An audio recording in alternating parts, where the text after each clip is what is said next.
François Legault a fait des bons coups et des moins bons coups comme premier ministre du Québec. Et maintenant qu'il a annoncé sa démission, c'est le temps de faire le bilan des réussites et des échecs de son gouvernement. On commence par celui qui a provoqué sa chute dans les sondages, le troisième lien. Pas exclure la possibilité d'avoir un troisième lien, que ce soit un pont, un tunnel pour les camions. C'est sûr que la valse d'hésitation entourant le troisième lien, ça a plombé son héritage. Je pense même que ça a été le point tournant de sa dégringolade. Quand il a annulé le projet, puis l'a ensuite ressuscité après la défaite de son parti dans une élection partielle à Québec, il y a eu comme un bris de confiance, un premier ministre qui tient pas ses promesses électorales, qui livre pas les projets. C'est ce que plusieurs Québécois ont pensé. Et après ça, ce bris de confiance-là s'est reflété dans beaucoup d'autres dossiers, comme celui de Nordvolt. C'est le plus grand investissement manufacturier de toute l'histoire du Québec.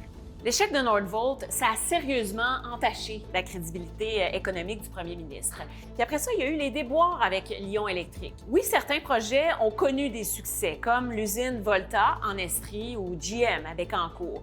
Mais c'est pas ça qu'on retient. Ce qu'on retient, en fait, on calcule que le gouvernement a perdu 450 millions de dollars d'argent public dans la filière batterie.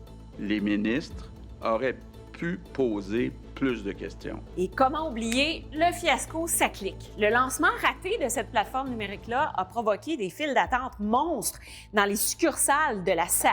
En fait, ce projet-là va finalement coûter plus de 1,1 milliard de dollars, le double de ce qui avait été prévu initialement, en raison de la mauvaise planification. Mais il faut donner une chose à François Legault. Son gouvernement a essayé plusieurs réformes que beaucoup d'autres gouvernements avant lui n'ont jamais voulu faire parce que c'était compliqué ou, à première vue, pas tellement payant politiquement. On peut penser au changement de mode de rémunération des médecins, à la création des tribunaux spécialisés pour lutter contre les violences sexuelles. Il y a la langue française aussi qui a été renforcée avec la réforme de la loi 101 et la fameuse laïcité de l'État. Et non, ça n'a pas fait l'unanimité. Le dossier se retrouve même devant la Cour suprême, mais ça a provoqué un grand débat de société dont on n'a pas fini de parler et qui est encore d'actualité.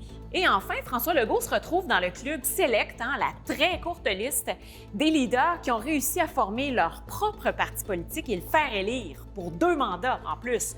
En soi, ça, c'est un exploit. Il a brisé le bipartisme entre le Parti libéral du Québec et le Parti québécois pour offrir sa 3e voie. Le défi de son successeur, ce sera maintenant d'en assurer sa survie.